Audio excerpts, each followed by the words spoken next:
So tell me about your next project. You know, right now, you know, when I first met you, like half an hour ago, you asked me, like, why was I here in Hong Kong, and of course, you know, right now we're in the middle of our puzzle. But actually, I was actually in the last week. I've been traveling almost, you know, through 3 continents, because I just opened the project with the Sydney Biennial, and I was deported from Sydney, so I had to go to. I came to Hong Kong, and I think it was on the 12th of March. On the 8th of March, and so London, Hong Kong, and then Hong Kong, Sydney, and I destroyed my British passport on the plane, on the second leg of the trip, because I felt that when I went to Sydney for the first time in November, and maybe this has something to do with what I was saying earlier about this kind of bubble in which, you know, the biennials, the fairs, it's all kind of effectively the same, and you know, we travel around the world very fluidly, but there really isn't a kind of conscious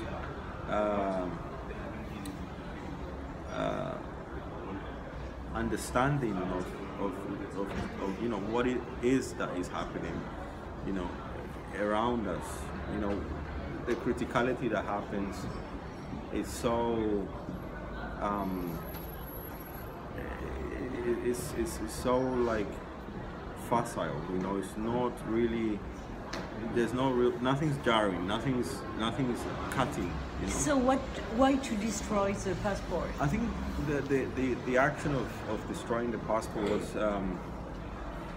was to create a blockage situation. You know, to create a point in which, you know, I am no longer that individual. I mean, I have a dual nationality. I'm both Colombian and I'm both British. Yeah. And so now you're only Colombian? Right now, I am only Colombian. To go back to England? To go back to England, I have to. I went back to England eventually to get a travel document that allowed me to get out of the country. And you know, I'm here on a stopover. I'm going to South Korea. And that's your project? Sorry? So the passport destroyed? Yeah, so the project, it was initially I gave a proposal. I made a proposal with a curator. We were both very happy with it.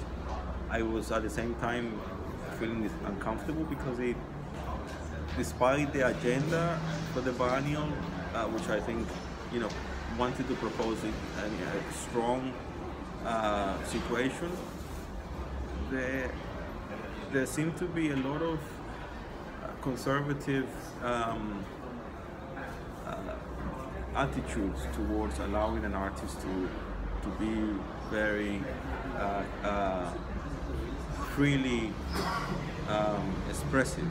I guess that's how I feel on a personal basis. I don't think in Australia, in Australia, Sydney in particular, I don't know the rest of the country. And so, even though there was a degree of satisfaction with what I wanted to offer, I nevertheless thought that it wasn't enough. You know, that simply intervening in a space was too symbolic. It was too much of a limited, but also slightly ignorant. You know, and not pressing and not urgent enough. You know, and you know, ultimately, of course, yes, I destroyed my passport. In front of the camera? No, I did it in the. I mean, I did it in the. I didn't want it to be about a kind of performative gesture that, oh, you know, here is documentation. Like in the 60s. Yeah, you know, it's an action, you know, I was detained for 2 days. I did not, of course. Really? Yeah. In Australia? In Sydney. And so I had to go. I was sent back. Of course, I had to come to Asia. So Sydney. I mean, you know, this. Because you did that? Well, yeah. I mean, how else can I get into the country? It's not documented. You know. So left Australia by force. You know, and I had to come to Asia. I went to Singapore. In Singapore, you don't need a visa. Mm-hmm. And then I had to go to Europe, to go to Colombia to sort myself out. Wow. So it was a whole